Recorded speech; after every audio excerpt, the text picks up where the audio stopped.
Student. एक बार अपने जैसा ही मतलब हमारे जैसा ही बच्चा होता है 10th क्लास का, जो कि बिल्कुल भी पढ़ता नहीं है, ना घर पे पढ़ता है ना स्कूल में पढ़ता है। स्कूल वाले भी उससे परेशान रहते हैं और घर पे उसके मम्मी पापा भी। उसको जब भी उसकी मम्मी बोलती कि बेटा पढ़ाई कर ले, तो वो बोलता है कि मम्मी अभी तो बहुत दिन है, कर लूँगा, मैं आज नहीं करूँगा, बाद में कर लूँगा।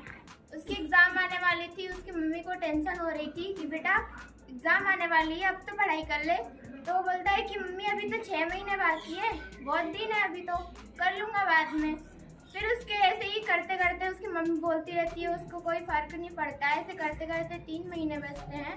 उसकी मम्मी को और ज़्यादा टेंशन होने लगती है उसके लिए कि इसकी एग्ज़ाम आने वाली है और ये पढ़ाई नहीं कर रहा है। फिर उसकी मम्मी उससे बोलती है कि बेटा पढ़ाई स्टार्ट कर दे, अब तो 3 ही महीना बचा है।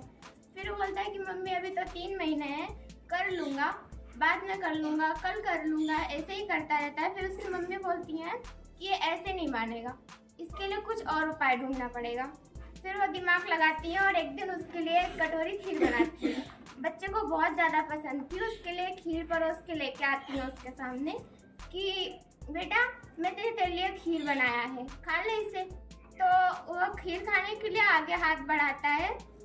उसकी मम्मी खीर हटा लेती हैं और फ्रिज में रख देती हैं, बोलती कि अभी नहीं, शाम को खा लेना, बाद में खा लेना।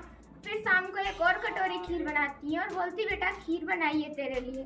फिर वो खाने के लिए करता है, मम्मी उसके आगे से कटोरी उठा लेती है, बोलती अभी नहीं, सुबह खा लेना। ऐसे करते करते 4 कटोरी खीर बनाती हैं और एक साथ उसके लिए रखती है खाने के लिए।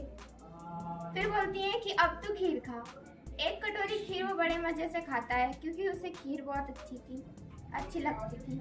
दूसरी कटोरी की खीर भी वो बहुत मज़े से खाता है।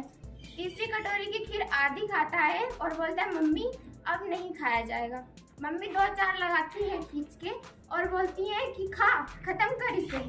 तीसरी कटोरी की खीर भी वो अच्छे से खा लेता है, लेकिन जब चौथी कटोरी की खीर खानी होती है वो एक ही चम्मच खाता है और बोलता है मम्मी अब नहीं खाया जाएगा, कुछ भी हो जाए। तो मम्मी बोलती है कि बेटा जब तू 2 दिन की खीर एक टाइम पे नहीं खा सकता है, फिर तू 1 साल की पढ़ाई एक दिन में कैसे पूरी करेगा, कैसे करेगा। 2-4 और लगाती हैं, फिर उसको बोलती हैं बोल अब कैसे करेगा तू पढ़ाई, 1 साल की पढ़ाई तू दिन में कैसे पूरी करेगा। फिर उसको अपनी गलती का एहसास होता है और बोलता है मम्मी आप सही कह रहे हो, मैंने अपना सारा टाइम, अपने पूरे 3 महीने ऐसे ही इधर उधर की बातों में गुजार दिया, ये कहकर गुजार दिया कि कल कर लूँगा, कल कर लूँगा। पर अब मुझे समझ में आ गया है 3 महीने हैं मेरे पास, अभी मैं अच्छे से तैयारी करूँगा एग्ज़ाम के लिए। फिर उसकी मम्मी बोलती हैं कि ठीक है, अब तुझे जब ये बात समझ में आ ही गई है तो तू अच्छे से अपनी तैयारी करना। इस कहानी से हमें यह शिक्षा मिलती है कि हमें अपना पूरा टाइम अपने लिए, जो हमें सबसे ज़्यादा इम्पोर्टेंट है, उसके लिए उपयोग करना चाहिए, इधर उधर की बातों में तो बिल्कुल नहीं।